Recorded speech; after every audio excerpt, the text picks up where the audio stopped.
Hola chiques, buen día. Espero que estén muy bien. Por acá con un poquito de frío esta mañana, pero bueno, como les ponía ahí en el aula, les espero con unos matecitos hoy día para que nos reunamos a las 12 por Zoom. La idea, lo que les voy a pedir para hoy día a las 12 es que puedan traer sus dudas, sus comentarios y que nos cuenten cómo han ido trabajando, ¿no es cierto?, este desafío del tábano, de volverse tábanos, del filosofar. Porque ya vale, es necesario ir entregando, ¿no es cierto?, ese trabajo. Entonces la idea de hoy día es que podamos resolver dudas, ver modificaciones o flexibilidades posibles a los formatos o a como ustedes lo hayan planteado, ¿sí? Bueno, y también vamos a profundizar un poquito en lo que estamos viendo, que tiene que ver con la figura filosófica de Sócrates. Como yo ya les comenté en la clase que tuvimos sobre esto, ¿no?, a través de Zoom, yo les comentaba del problema de la existencia histórica o la legitimidad histórica de si Sócrates existió o no, en qué condiciones, si dijo lo que dijo. La cuestión socrática que es llamada, ¿no? Sabemos que Jenofonte, el historiador, escribió sobre él, ¿no?, y sobre su muerte, y Aristófanes, el comediante griego, también escribió sobre él una sátira llamada Las nubes, donde se burla de Sócrates y sus discípulos, ¿no?, incluyendo a Platón. Bueno, estamos hablando de la Grecia del 470 más o menos, antes de Cristo, obviamente. La fecha de muerte de Sócrates, que fue, ustedes saben, condenado a muerte. Condenado a muerte porque era un provocador público, era un cuestionador político de su época. Eso es muy importante. Sócrates fue un preso y un ejecutado político en ese sentido, porque su disenso al orden, ¿no es cierto?, democrático, ateniense, su disenso a la construcción de las leyes, formación de los jóvenes, etcétera, lo llevó a estar sentenciado a muerte. Bueno, la Atenas de esa época, ¿no es cierto?, la polis griega, pensemos que venía después de una guerra que fue la guerra del Peloponeso, ¿no? Una guerra que fue muy, muy, muy fuerte en todo término para los atenienses. Y muchos tuvieron que ir a la guerra, ¿no? La guerra era parte de su biografía, eso también hay que entenderlo. El contexto social, entonces, tiene que ver con una democracia griega posguerra que estaba en un realce, en un momento de algidez, ¿no es cierto?, democrático, lo político. Lo político era muy importante. La polis, lo político, ¿no? Político viene de ahí, de la polis, de la ciudad, de lo público. Esa es la idea de lo político. Eh, Cuando hay gente que dice, a mí no me interesa la política o yo no soy político. Ah, perfecto, no es un ser social entonces, no tiene relaciones sociales, no habita la ciudad, no habita un orden político, no es regido por las leyes. Esas serían las interpretaciones que podríamos hacer. Bueno, en este sentido, en la polis griega, la palabra era muy importante, era una forma de disputa pública muy validada. Y por eso Sócrates empezó a hacer una piedra en el zapatito para quienes eran los sofistas, para quienes eran personajes con gran poder retórico y por lo tanto político, porque cuestionaba sus discursos, cuestionaba sus verdades tan bien fundadas que ante la primera interpelación del diálogo socrático eran desarmadas, ¿sí? Podríamos decir que conocemos a un mundo político bien sofista también en nuestra realidad, cuando sus premisas con interpelaciones más profundas que los llevan a que de cierta forma fundamenten sus dichos con consistencia, se desarman, ¿sí? Estoy haciendo esta comparación constante para que ustedes vean la vigencia de esta actividad filosófica. Bueno, Sócrates y con esto Platón, porque no podemos hablar separado de ellos, porque solo lo que conocemos escrito de Sócrates lo escribió Platón, ¿no? Sócrates no escribió nada. Sócrates tenía una posición filosófica y política que es la agrafía, la resistencia a la escritura. No es que lo haya dicho de esa forma, pero su práctica implicaba una resistencia a la escritura porque lo más importante para él era el diálogo. Y de hecho fue tan importante que hizo del diálogo lo más importante de su existencia. Y también del diálogo un método pedagógico. De hecho hay muchos y muchas profesoras que ocupan eh, métodos socráticos en sus clases. Y ustedes ahora podrán pensar, ah, claro, cuando me pregunta y de cierta forma me lleva a una encrucijada para que yo me dé cuenta que necesito investigar más. Bueno, ahí hay elementos del método socrático. Como planteaba Sócrates y Platón, fueron sumamente críticos a la democracia ateniense. Ellos tenían un disenso, un desacuerdo marcadísimo porque interpelaban, ¿no es cierto?, el status quo democrático ateniense. Bueno, y como ya lo planteé, esto le causa la muerte al caballero Sócrates. Vamos al diálogo.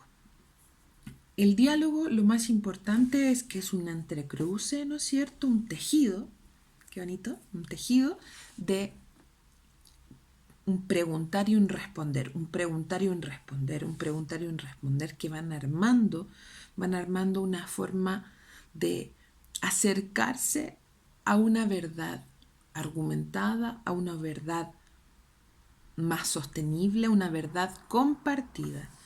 El diálogo se pregunta por las acciones, nos lleva al mundo práctico. El diálogo se pregunta por los sentidos de esas acciones. Bueno, pero estamos hablando de la justicia, por ejemplo. ¿Qué es lo justo?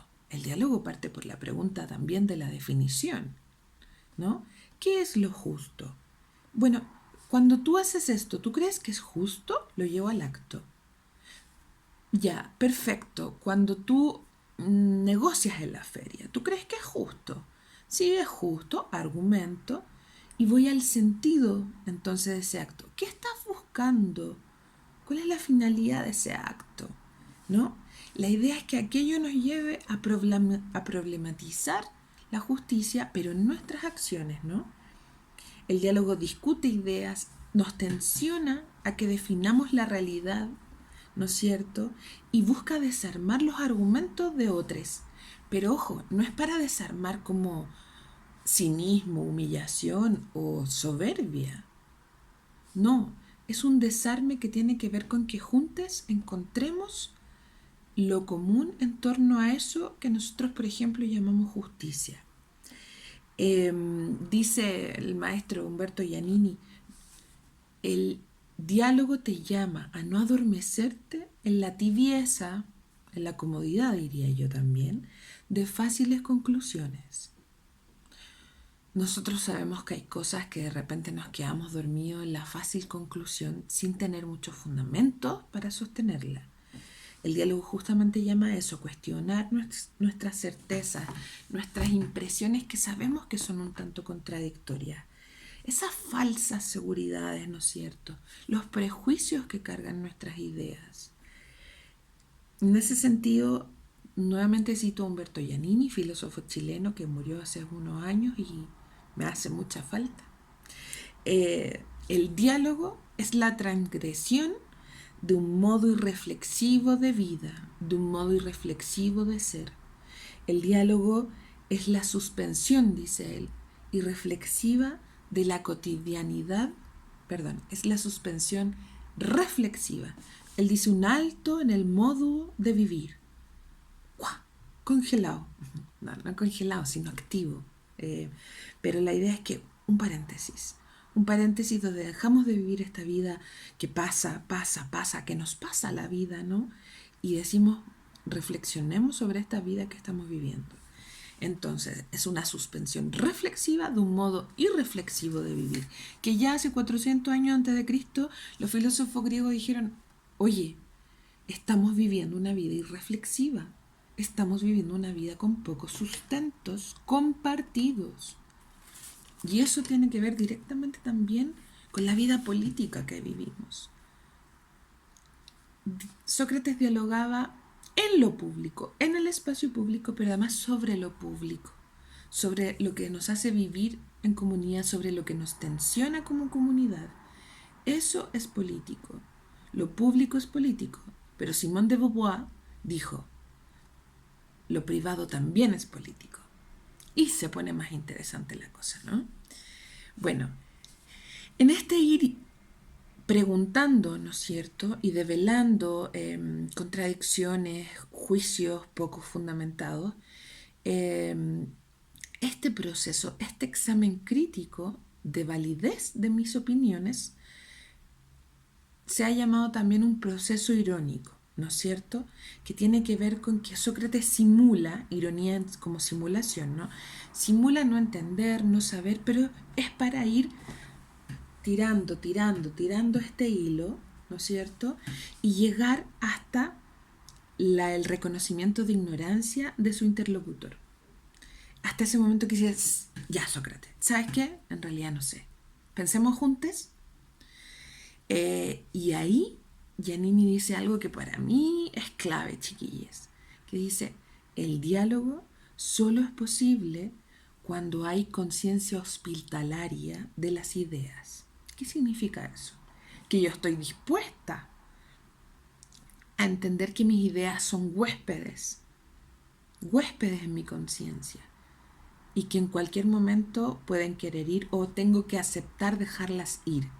Esas personas que se niegan al dialogar, se niegan a transar y abrir espacios en su opinión para ser reconstruida en el diálogo, no tienen conciencia hospitalaria. Por lo tanto, no hay diálogo.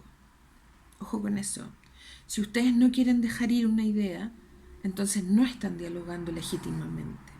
Eso es difícil, pero es muy importante. Bueno, llega esta encerrona dialógica, esta idea de decir, chuta, si en realidad Sócrates no sé, y ahí viene la metáfora del parto, la mayéutica. Mayeu en griego significa ayudar a parir. El papá de Sócrates era Sofronisco, ¿no es cierto?, que era un cantero. Trabajaba, ¿no es cierto?, con el tema de las piedras en los cerros, etc. Piensen en lo importante de las piedras en esa época, ¿no?, del material de construcción básico.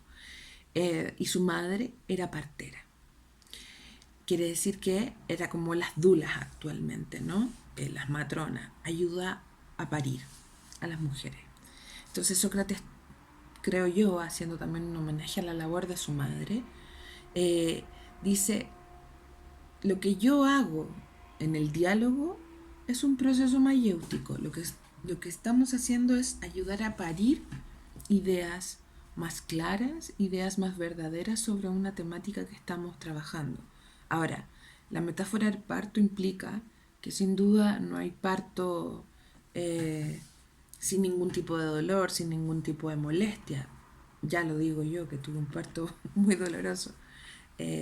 Pero lo que llega al final de ese proceso, que es incómodo, al cual no estamos acostumbradas, es lo más lindo que me ha pasado en la vida. Bueno, Sócrates dice, sí, lo mismo ocurre con el diálogo. Qué pesado este hombre, tábano, que molesta a la gente, tratando que clarifique sus ideas y que llegue a una verdad común, dialogada, consensuada. Qué pesado. Pero bueno, lo que se siente llegar a una idea realmente clara para uno, fundamentada y compartida, el poder del colectivo, de entender que no pensamos soles, ¿no? Sin duda es muy gratificante. Entonces, en ese sentido, Sócrates dice, yo soy como una partera de las ideas a través del diálogo, ¿no? Otro punto fundamental, antes que ya nos vayamos, es la búsqueda de la definición a través del diálogo. El qué es constante, qué es la justicia, qué es la verdad, que no necesariamente está en un qué, sino qué entiendes tú. Bueno, si tú haces eso, entonces ¿estás entendiendo que la justicia es esto? Bueno, lo que radica ahí es es buscar el carácter común entre lo que tú y yo pensamos sobre la justicia, ¿sí?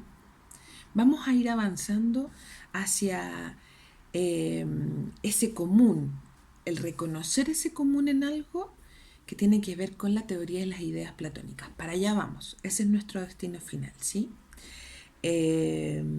Porque vamos a avanzar hacia la teoría de las ideas y hacia el mito de la caverna. Ese es el próximo capítulo de este trayecto filosófico que estamos haciendo juntas, ¿sí?